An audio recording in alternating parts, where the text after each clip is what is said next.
Je suis encore heureux de pouvoir vous retrouver aujourd'hui afin que nous puissions partager encore une parole du Seigneur. Nous allons fermer nos yeux un instant et présenter maintenant ces moments de partage à l'Esprit de Dieu et au Seigneur Jésus-Christ de Nazareth. Prions maintenant. Seigneur Jésus, nous te rendons grâce, toi qui nous permets d'être encore ensemble aujourd'hui. Nous voulons et nous désirons qu'aujourd'hui même, tu puisses nous enseigner, nous faire connaître encore les profondeurs de ta parole.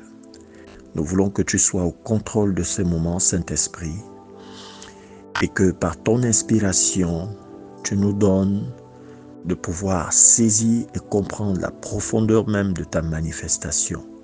Nous te rendons grâce et nous te bénissons ce matin. Dans le nom de Jésus, nous avons prié. Dispose nos cœurs à l'écoute dans la présence du Saint-Esprit. Amen. Chers frères et sœurs, je suis encore heureux de pouvoir vous retrouver aujourd'hui pour que nous puissions partager encore une parole du Seigneur. Le thème d'aujourd'hui sera les dons spirituels. Il y a plusieurs personnes qui ont parlé des dons spirituels. Certaines personnes ont été inspirées et ont pris le temps de rentrer dans les détails, parler des dons spirituels. Et alors aujourd'hui, je voudrais aussi partager avec vous un court moment, un temps, où nous allons faire l'étude des dons spirituels. Nous sommes évidemment toujours dans l'étude des épîtres des apôtres.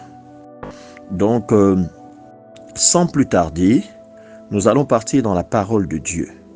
Nous allons prendre le livre de 1 Corinthiens au chapitre 12. Je vais lire. Voici ce qui est dit dans le livre de 1 Corinthiens, chapitre 12. Nous allons lire à partir du verset 4 jusqu'au verset 11. Voici ce qui est dit. Il y a diversité de dons, mais le même esprit. Diversité de ministères, mais le même Seigneur. Diversité d'opérations, mais le même Dieu qui opère tout en tous. Or, à chacun la manifestation de l'Esprit est donnée pour l'utilité commune. En effet, à l'un est donné par l'Esprit une parole de sagesse, à un autre une parole de connaissance selon le même Esprit, à un autre la foi par le même Esprit, à un autre le don des guérisons par le même Esprit, à un autre le don d'opérer des miracles, à un autre la prophétie, à un autre le discernement des esprits, à un autre la diversité des langues, à un autre l'interprétation des langues. Un seul et même esprit opère toutes ces choses, les distribuant à chacun en particulier comme il veut. Alléluia. Je rends gloire au Seigneur. Cette parole est formidable. Nous allons décortiquer maintenant la parole et comprendre dans les profondeurs la manifestation des dons spirituels. Alléluia. C'est pourquoi je vais reprendre la lecture à partir du verset 4. Il y a diversité de dons, mais le même esprit. Diversité de ministères, mais le même Seigneur. Diversité d'opérations, mais le même Dieu qui opère tout en tous. Ça veut dire quoi? Ici, lorsqu'on nous parle de la diversité des dons, on parle du même esprit. Donc la diversité des dons, c'est le domaine de l'esprit. Les dons spirituels sont le domaine du Saint-Esprit. La diversité des ministères, au verset 5, diversité des ministères, mais le même Seigneur. La diversité des ministères, les différents ministères sont le domaine de Jésus-Christ, le Seigneur Jésus-Christ de Nazareth, en tant que Jésus-Christ de Nazareth, c'est-à-dire le Christ, le notre Seigneur, en tant que chair, Dieu en chair, qui appelle au ministère. C'est Jésus qui appelle au ministère. Là, il s'agit de l'appel au ministère. Le domaine de ministère, c'est le domaine du Seigneur. Le domaine des dons spirituels, c'est le domaine du Saint-Esprit. La manifestation du Saint-Esprit. Ensuite, on nous dit ceci, au verset 6, diversité d'opérations, mais le même Dieu qui opère tout en tous. Donc, la manifestation, sinon les opérations, l'opération mystique, l'opération spirituelle, sinon les différents miracles qui sont opérés dans une dimension extrême sont le domaine même de Dieu en tant que créateur, Dieu le Père. Alléluia. Par exemple, la création du monde, la création de l'univers, les différentes opérations qu'il y a, c'est le même Dieu. C'est ce que la Bible nous dit. Donc, il faut bien différencier les choses. Les dons spirituels sont le domaine du Saint-Esprit. Les dons du ministère sont le domaine du Seigneur Jésus-Christ de Nazareth, c'est-à-dire Dieu en tant qu'esprit se manifeste dans les dons spirituels. Dieu en tant que Dieu en tant que chair, donc Jésus-Christ de Nazareth qui appelle au ministère, c'est le même Seigneur. Ça, c'est les dons du ministère, c'est le domaine de Jésus. Et Dieu en tant qu'opération, c'est-à-dire celui qui opère les miracles, c'est le domaine de Dieu le Créateur. Alléluia. Bien, maintenant, ça, c'est la première partie. Nous continuons donc la lecture et nous allons comprendre encore mieux en profondeur. La Bible nous dit ceci. La Bible nous explique que, effectivement, il y a diversité de dons, mais il est important que nous comprenions que il y a les dons spirituels, il y a aussi les dons du service, il y a les dons du ministère. Alléluia. Alors, les dons du service, ce sont lesquels? Les dons du service, ce sont les dons qui sont utilisés au niveau de l'Église. Ce sont les dons que le Seigneur nous donne pour servir dans l'Église. Et pour voir ces dons-là, nous allons partir dans le livre de Romains. Romains au chapitre 12. Romains chapitre 12, verset 6. Alléluia. Nous partons dans le livre de Romains. Romains, je vais me retrouver rapidement. Romains chapitre 12, à partir du verset 6. Voici ce qui est dit dans le livre de Romains. Puisque nous avons des dons différents, selon la grâce qui nous a été accordée, que celui qui a le don de prophétie l'exerce selon l'analogie de la foi, que celui qui est appelé au ministère s'attache à son ministère, que celui qui enseigne s'attache à son enseignement, et celui qui exhorte à l'exhortation, que celui qui donne le fasse avec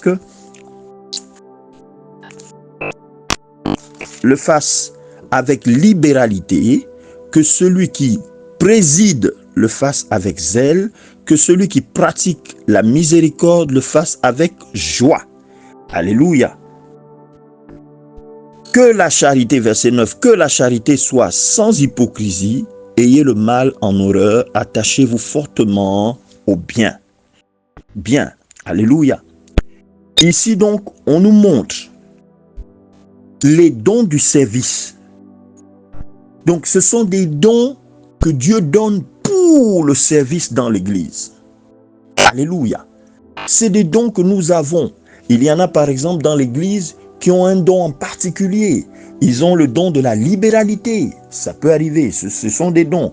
C'est le don de la libéralité. Il y en a qui vont être bons dans le service, dans la manière de servir les autres dans l'Église. Il y en a qui seront peut-être bons dans l'accueil dans l'Église, et ainsi de suite. Ça, ce sont les dons du service. Alléluia.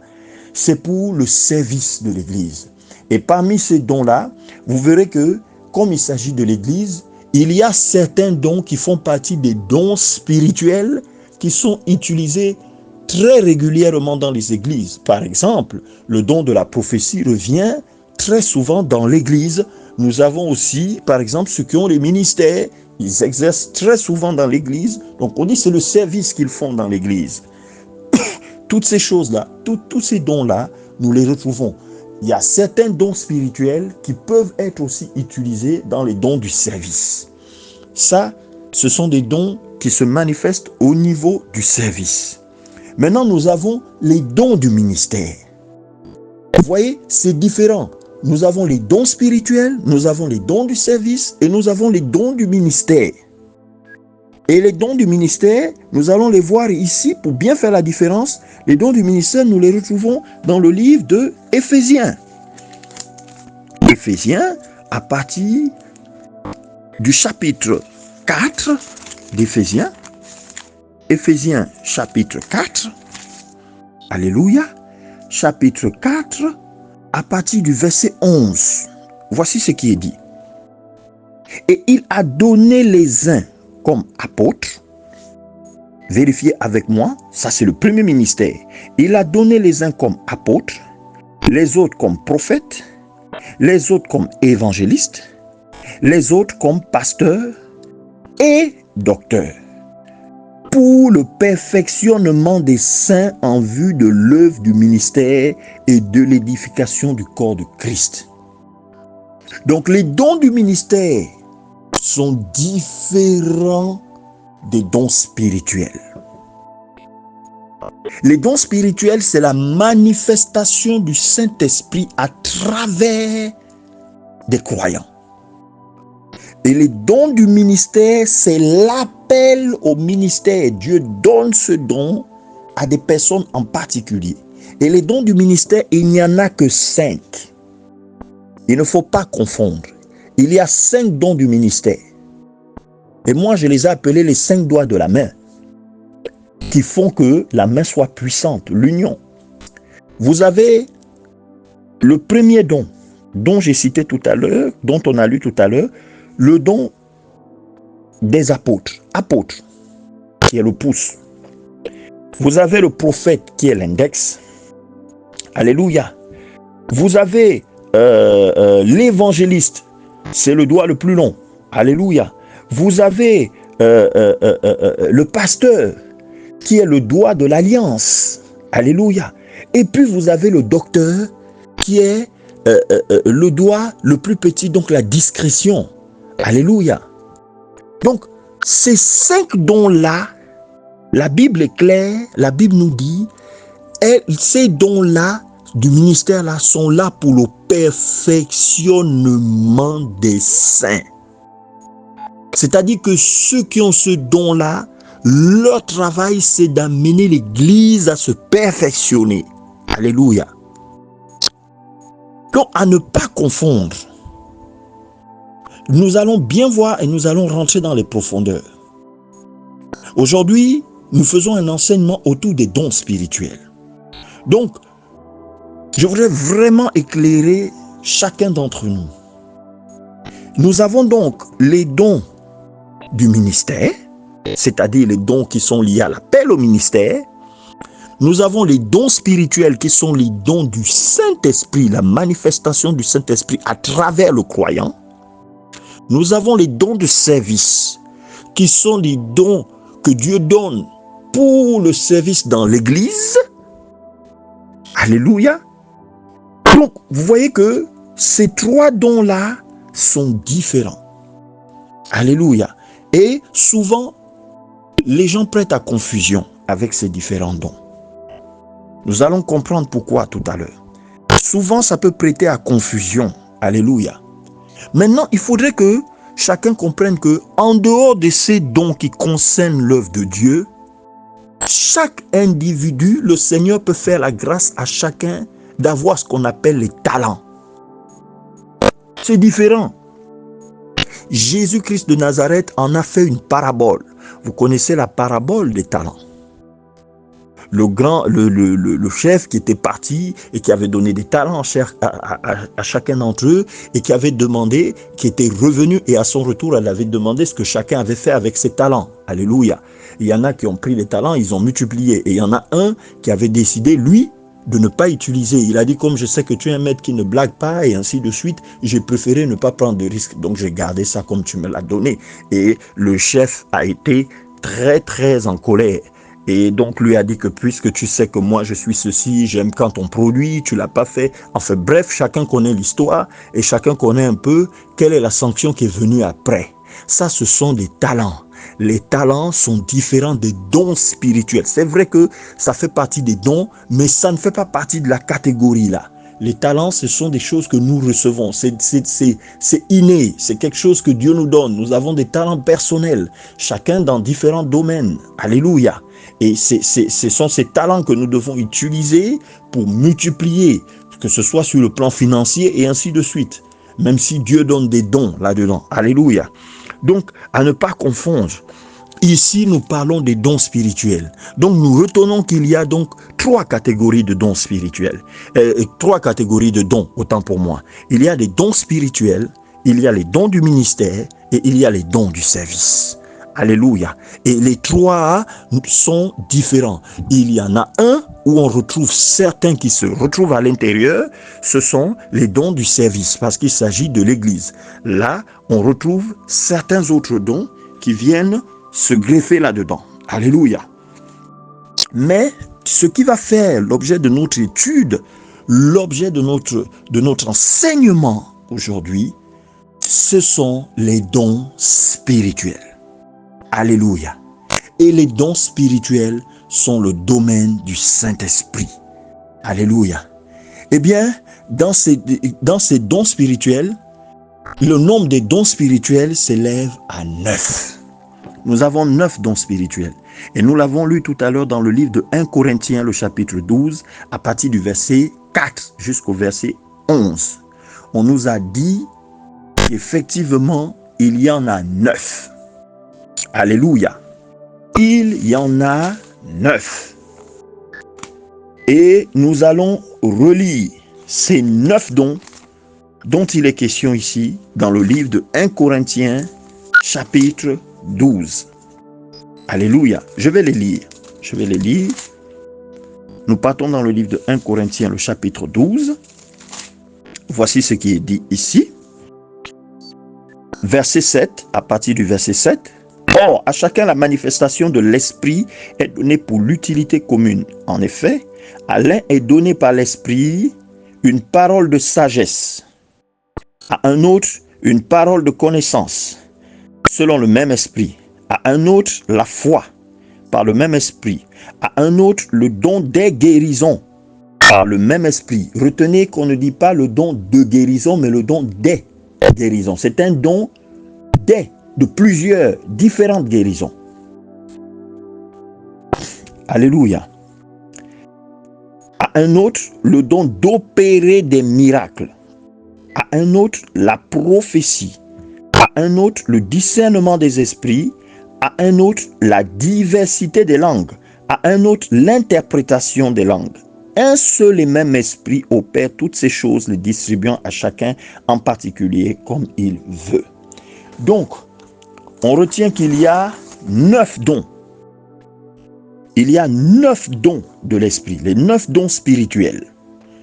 Alléluia. Ces 9 dons spirituels sont repartis en 3 familles différentes.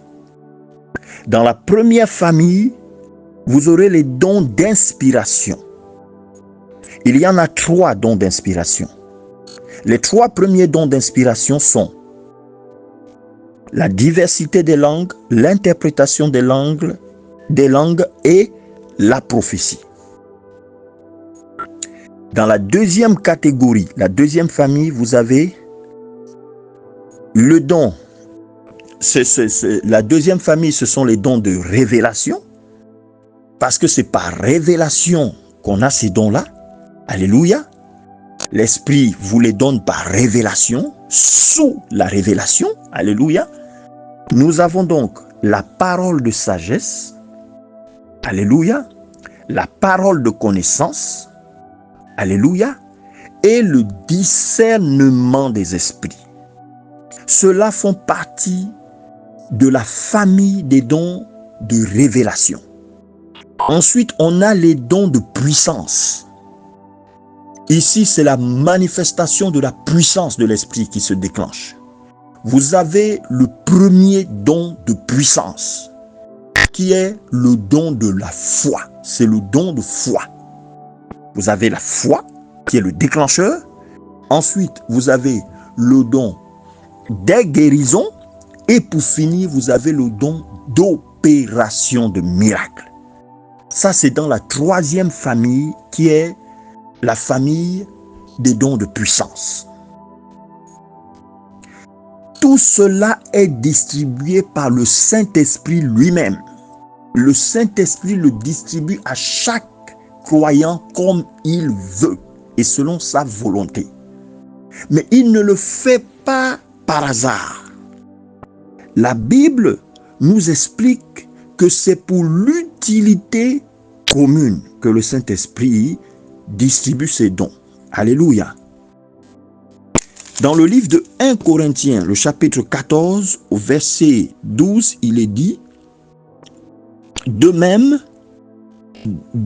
vous, puisque vous aspirez aux dons spirituels, que ce soit pour l'édification de l'Église, que vous cherchiez à en posséder abondamment. Les dons spirituels ne sont pas pour nous. Les dons spirituels, le Saint-Esprit le distribue pour que nous soyons au service des autres. Alléluia. Les dons spirituels sont donnés pour le service des autres. Ce n'est pas pour nous. Alléluia.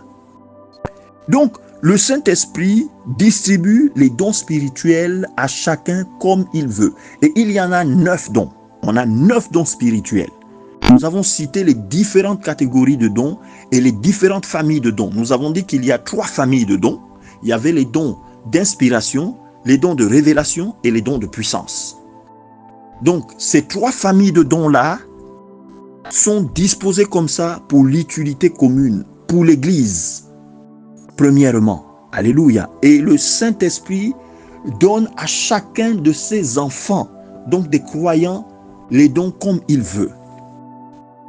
Alléluia. Mais comment cela se produit? Comment l'on reçoit les dons spirituels? Et pourquoi l'on reçoit les dons spirituels? Premièrement, nous devons comprendre que les dons spirituels sont le domaine du Saint-Esprit. Et pourquoi il faudrait que chaque croyant ait reçu des dons spirituels?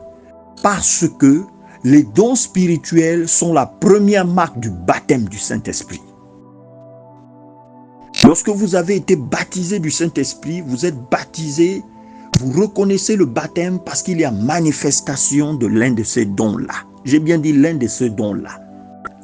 Le baptême du Saint-Esprit a été reconnu à cause de la Pentecôte, parce que le jour de la Pentecôte, tous ceux qui étaient réunis se sont mis à parler en langue. Mais j'aimerais dire simplement que la manifestation de la diversité des langues qui s'était produite au jour de la Pentecôte n'est qu'un seul don. Il y en a 9 qui se manifestent. Alléluia. Mais nous allons retourner dans les Écritures pour mieux comprendre. Alléluia. Alors, qu'est-ce qui se passe? Ce qu'il y a, c'est que pour être un véritable croyant, pour être un véritable enfant de Dieu, pour être un véritable serviteur de Dieu, vous ne pouvez pas l'être, nous ne pouvons pas l'être sans avoir le baptême du Saint-Esprit. Parce que le baptême du Saint-Esprit est celui qui fait la différence. La présence du Saint-Esprit dans la vie du croyant fait la différence entre les chrétiens nés de nouveau et les chrétiens que moi je vais appeler ordinaires. Alléluia. La différence qu'il y a se trouve au niveau du Saint-Esprit. Et c'est le Seigneur Jésus lui-même qui nous montre l'exemple. Jésus-Christ de Nazareth a commencé son ministère à l'âge de 30 ans. Pourquoi? Pourquoi seulement à 30 ans? Le Seigneur Jésus, quand il a commencé, il a vécu toute une vie jusqu'à l'âge de 30 ans. Mais c'est à partir de 30 ans que Jésus commence le ministère. Avant que Jésus ne commence le ministère, il n'était pas rempli du Saint-Esprit. Alléluia. C'est pour ça, c'est la vraie raison pour laquelle le ministère du Seigneur Jésus n'a pas commencé avant 30 ans. Parce que c'est à l'âge de 30 ans qu'il a été baptisé du Saint-Esprit et c'est à partir de cet instant qu'il a commencé le ministère. Ça revient donc à dire quoi? Ça revient à dire que avant de commencer l'œuvre du Seigneur, ou pour être un homme efficace dans l'œuvre du Seigneur, il faut être baptisé du Saint-Esprit, frère. Il faut être baptisé du Saint-Esprit, sœur. Pourquoi? Parce que le Saint-Esprit, en venant vous posséder, en étant baptisé du Saint-Esprit, nous avons quoi? Nous sommes revêtus du Saint-Esprit, nous sommes remplis du Saint-Esprit, donc nous avons les dons spirituels.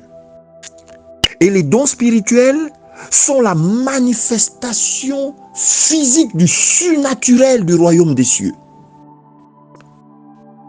C'est ça qui vous rend chrétien surnaturel. Et quand on est chrétien surnaturel, là, maintenant, on peut affronter le royaume des ténèbres.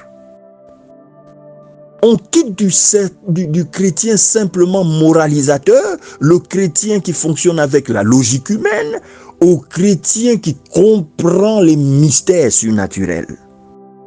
Et c'est le Saint-Esprit qui le fait parce qu'il est l'esprit surnaturel. Et nous allons le voir. Alléluia. Nous allons le voir. La Bible nous dit quoi? La Bible nous dit quoi? Prenons le livre de Luc. Luc au chapitre 3. Alléluia. Luc chapitre 3. Luc chapitre 3, verset 21. Alléluia. Je regarde dans le livre de Luc. Luc chapitre 3.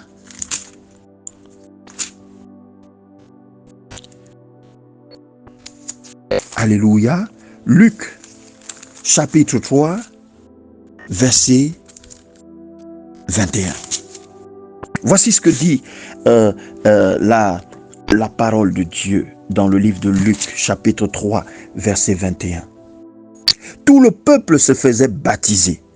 Jésus fut aussi baptisé. Et pendant qu'il priait, le ciel s'ouvrit et le Saint-Esprit descendit sur lui sous une forme corporelle, comme une colombe. Et une voix fit entendre du ciel ces paroles. Tu es mon fils bien-aimé, en toi j'ai mis toute mon affection. Essayez d'imaginer tout ce que notre Seigneur Jésus a dû vivre jusqu'à l'âge de 30 ans. Jésus-Christ de Nazareth était un fils dans une famille. Mais autour de lui, il y avait des personnes malades. Jésus ne pouvait pas les guérir. Le Saint-Esprit n'était pas encore arrivé. Jésus était 100% homme et 100% Dieu. Donc dans toute cette partie, Jésus reste 100% homme. Mais la partie Dieu même, la partie surnaturelle même, n'est pas encore venue lui donner le top. Alléluia. Donc jusqu'à l'âge de 30 ans, il y avait des malades autour de Jésus. Aucune guérison. Jésus ne pouvait pas les guérir. Il allait dans les synagogues et regardait. Il était simplement le fils de Joseph et de Marie. Il avait cette soif d'aider les gens, mais il ne pouvait pas encore le faire. Parce que le Saint-Esprit ne l'avait pas encore baptisé. Alléluia. Donc, il n'y avait pas de début de ministère. Mais la Bible dit ce jour-là, il est arrivé au niveau du Jourdain, il s'est fait baptiser par Jean, et quand il est sorti, voici le Saint-Esprit qui arrive sur Jésus.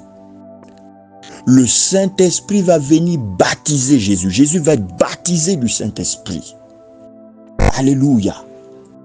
Il va être né de nouveau. Alléluia.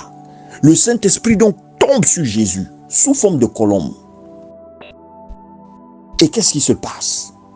Dans le livre, toujours dans le livre de Luc, partons dans le chapitre 4 cette fois-ci. Luc chapitre 4, à partir du verset 1. Voici ce que la Bible nous dit. Jésus, rempli du Saint-Esprit, revint du Jourdain, et il fut conduit par l'Esprit dans le désert, où il fut tenté par le diable pendant 40 jours. Il ne mangea rien durant ces jours-là. Et après qu'ils furent écoulés, il eut faim. Alléluia. Donc, ici, Jésus a été baptisé dans l'eau. Quand il est sorti de l'eau, le Saint-Esprit est tombé sur lui. Il a été baptisé du Saint-Esprit en même temps. Et dès qu'il est baptisé par le Saint-Esprit, maintenant le Saint-Esprit et lui font un. Et c'est l'Esprit qui le dirige maintenant. L'Esprit de Dieu va conduire Jésus dans le désert pour que les deux maintenant aient une connexion directe pendant 40 jours.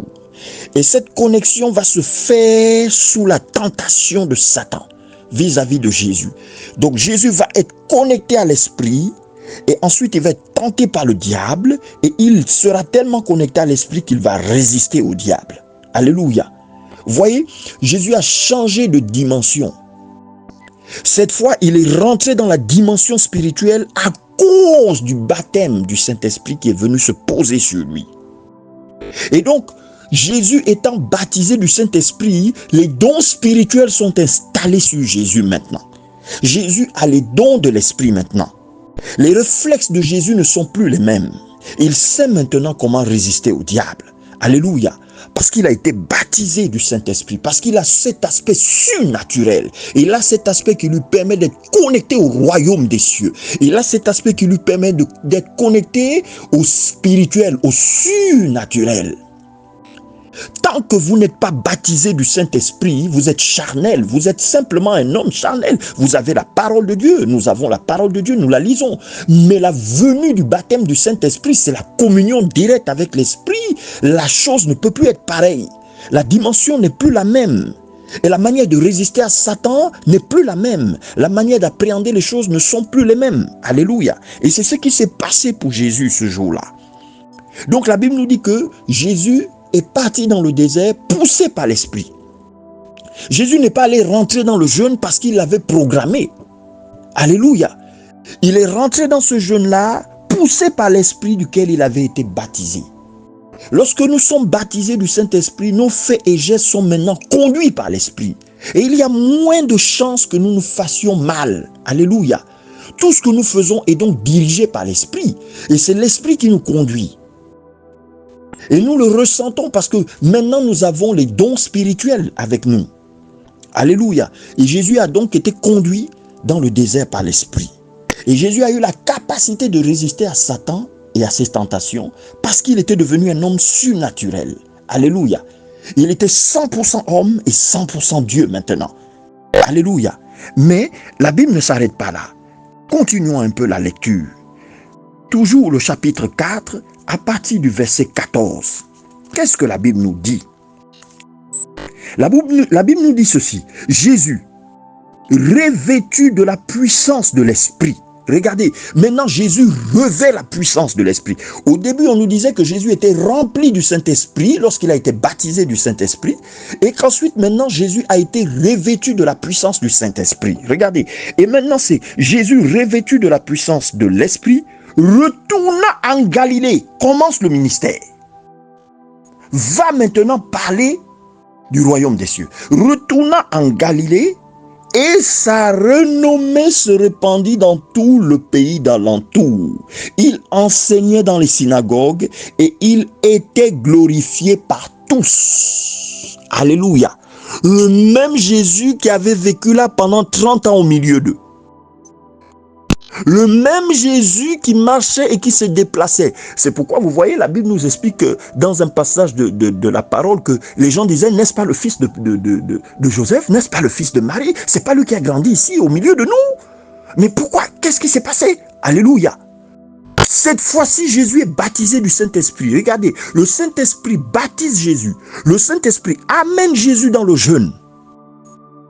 Il le retire pour que les deux aient une communion véritable. Ensuite, Jésus est tenté. Jésus résiste à la tentation et il est revêtu de la puissance du Saint-Esprit. Et maintenant, puisque Jésus porte maintenant, il revêt la puissance du Saint-Esprit, tout ce qu'il dit est accompagné de la puissance. Le Saint-Esprit atteste par sa puissance et donc la renommée de Jésus ne fait que s'étendre.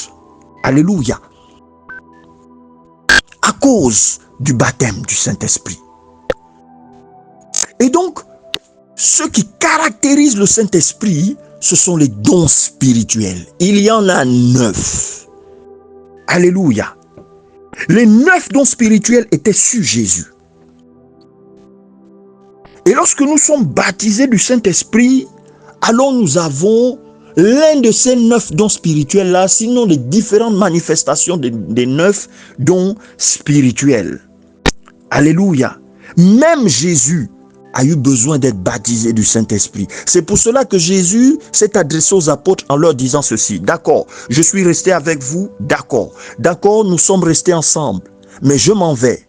Quant à vous, ne commencez pas à aller parler de moi. Alléluia. Il a dit, attendez le Saint-Esprit. Il vaut mieux pour vous que je parte, parce que tant que je ne pars pas, il est en moi. Il n'est pas déversé partout dans le monde. Maintenant, quand je vais partir, je vais vous l'envoyer. Et le Saint-Esprit va subvenir sur vous. Et vous serez maintenant mes témoins. Pourquoi? Parce que pour que vous vous leviez pour aller parler de moi, pour aller parler de ce que je suis, il vaut mieux pour vous que vous soyez remplis du Saint-Esprit. Alléluia.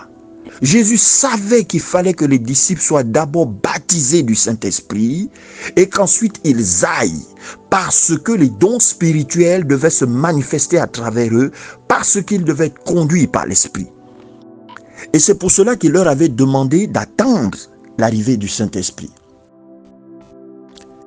Donc les dons spirituels sont quelque chose d'indispensable dans la vie du croyant.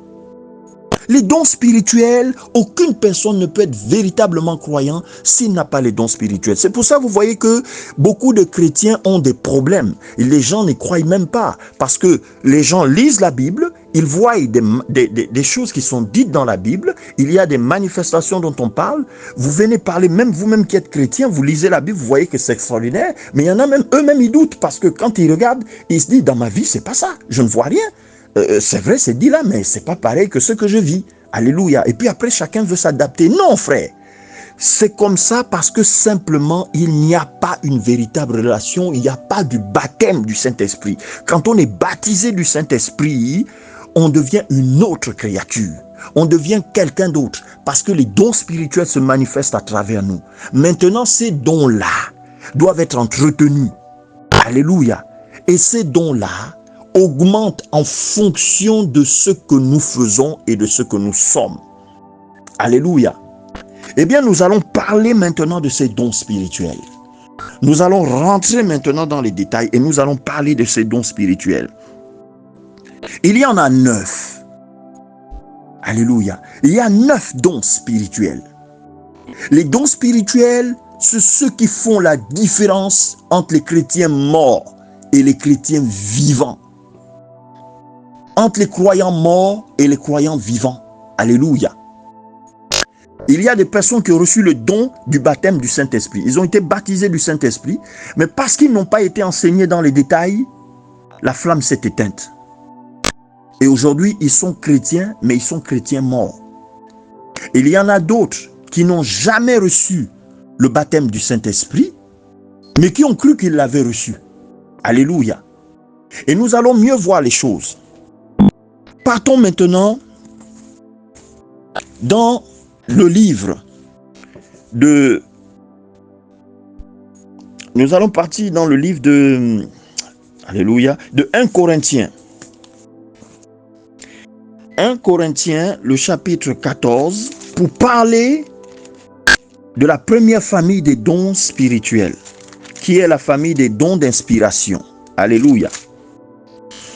Donc, nous avons dit qu'il y avait 3 grandes familles, les dons d'inspiration, les dons de révélation et les dons de puissance. Commençons par les dons d'inspiration. Dans les dons d'inspiration, nous en avons 3. Il y a la diversité des langues, il y a l'interprétation des langues et il y a la prophétie. Alléluia. Dans la diversité des langues, nous avons vu cela avec la Pentecôte. Le jour de la Pentecôte, donc dans Actes des Apôtres, ou le jour de la Pentecôte, c'était un jour où il y avait plusieurs pèlerins qui venaient. Au niveau d'Israël, ils arrivaient et ils venaient faire leur pèlerinage. C'était un jour qu'on appelait la Pentecôte. Donc les gens venaient de partout pour venir glorifier Dieu, pour venir faire ce qu'ils avaient à faire. Alléluia. Et ce jour-là, c'est le jour où le Saint-Esprit a choisi de venir baptiser les apôtres qui étaient réunis. Alléluia. Et le premier don qui s'est manifesté lorsque le Saint-Esprit est venu tomber sur les disciples, sur les apôtres, c'est qu'ils se sont mis à parler en d'autres langues. Donc les langues maternelles de tous de ce que tout ce monde-là venait faire là. Donc là, on avait pratiquement les populations du monde entier qui étaient là. Et les gens leur entendaient parler dans leur langue maternelle. Et ils ont été stupéfaits. D'autres ont dit que c'est parce qu'ils étaient ivres. Et ce jour-là, Pierre n'était plus le même. Quand Pierre est sorti, Pierre a parlé à la foule et Pierre leur a expliqué que c'était l'accomplissement de la prophétie de Joël. Alléluia. Vous voyez, depuis l'Ancien Testament, le Saint-Esprit avait déjà été annoncé par Joël et les dons spirituels avaient déjà été annoncés par Joël. Dans le livre de Joël 2, à partir du verset 28, je pense, si mes souvenirs sont bien exacts, à partir du verset 28, on dit que dans les derniers temps, je répandrai de mon esprit sur toute chair. Vos fils et vos filles prophétiseront, ainsi de suite. Donc, le Seigneur leur avait déjà annoncé que dans les derniers temps, il y aura le baptême du Saint-Esprit et je répandrai les dons du Saint-Esprit sur chaque personne qui croiront. Alléluia. Et donc, ce jour-là, le baptême s'est produit et quand ils sont arrivés, ils ont parlé en d'autres langues.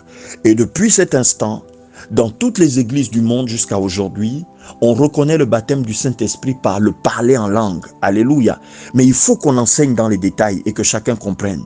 Le baptême du Saint-Esprit ne s'effectue pas seulement par le parler en langue, car il y a 9 dons.